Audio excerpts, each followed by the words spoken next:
Con un listino di 7.400 euro questo Cartier Santos si posiziona molto in alto tra gli orologi di lusso in acciaio e solo tempo. Solo tempo naturalmente perché non ha complicazioni se non la data sul quadrante ad ore 6, ma che normalmente non va a condizionare così tanto il valore di listino.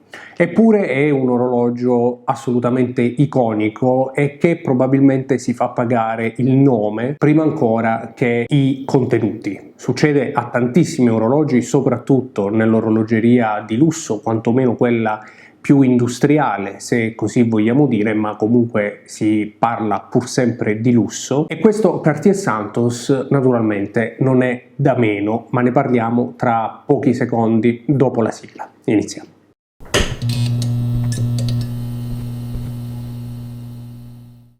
Prima di continuare vi chiedo soltanto 30 secondi, vi parlo un attimo del nostro sponsor che ci permette di registrare questo video, ovvero Chronext.it. Ne abbiamo già parlato, hanno 7.000 orologi di più di 50 maison diverse, con la novità del pick-up, novità proprio da un punto di vista imprenditoriale. Gli acquisti online cambiano con il sistema di Chronext perché prima di pagare effettivamente il vostro orologio potete vederlo presso una delle loro boutique, oggi già aperte a Roma e Milano, e vedremo prossimamente proprio quella di Roma, e una prossima apertura a Torino. Quindi una rivoluzione per gli acquisti online, soprattutto quando si parla di orologi di lusso e di prezzi molto alti. Se volete approfondire, Chronext.it.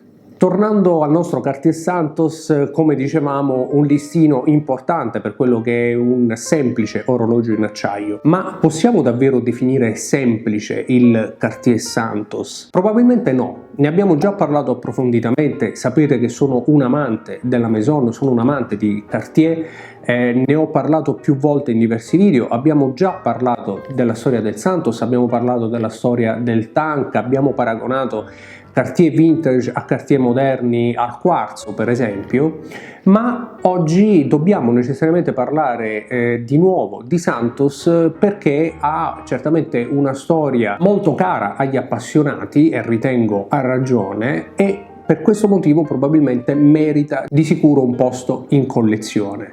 Il Cartier Santos infatti è il primo orologio da polso da uomo della storia e nasce nel 1904 da un'idea di Cartier, gioielliere parigino ma anche orologiaio naturalmente, che realizzò questo orologio su richiesta del suo amico aviatore Alberto Santos Dumont, Santos per l'appunto, che aveva bisogno di uno strumento per leggere l'ora anche durante il volo, quindi uno strumento che fosse comodo da leggere. Nacque così appunto l'orologio da polso, che naturalmente era già stato inventato da Donna, da quel genio di Breguet, abbiamo parlato anche di lui.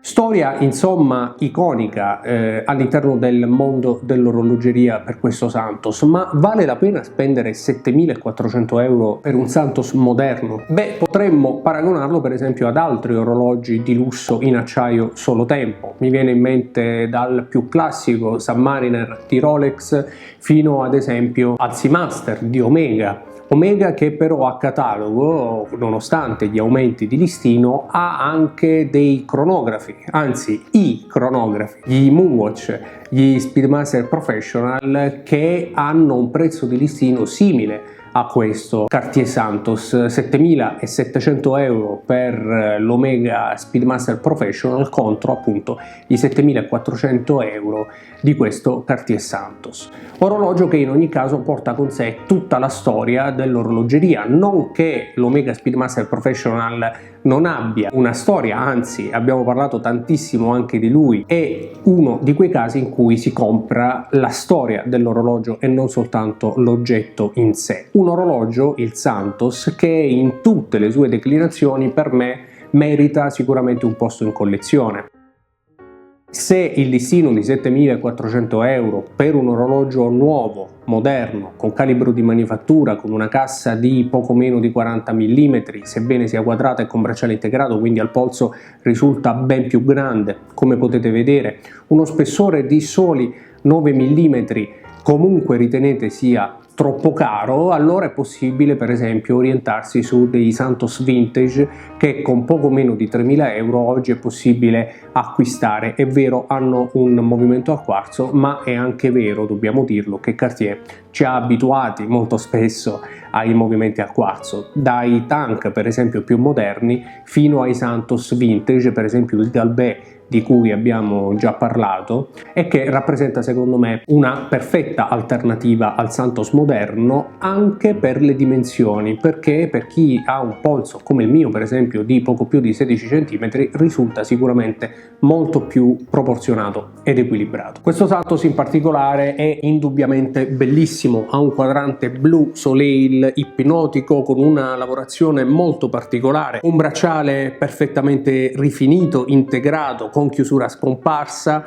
ha dalla sua, come abbiamo detto, uno spessore ridotto di poco più di 9 mm, ma in ogni caso bisogna fare i conti con quelle che sono tutte le alternative del mondo dell'orologeria. È un orologio che mi ha lasciato un po' perplesso, perché per quanto bello, per quanto iconico, io ritengo che le sue alternative, anche più economiche e vintage, oggi surclassino, anche se dal punto di vista del movimento sono inferiori, questo moderno e nuovo Cartier Santos, che rimane in ogni caso un orologio ineguagliabile, se non altro per la grande storia che porta con sé. Vorrei sapere nei commenti che cosa ne pensate, ne parliamo insieme come sempre, non prima di avervi ringraziati per essere stati anche in questo video con me nella nostra stanza degli orologi. Se volete potete iscrivervi, è gratuito, noi ci rivediamo invece qui su TOC per una prossima puntata. Ciao!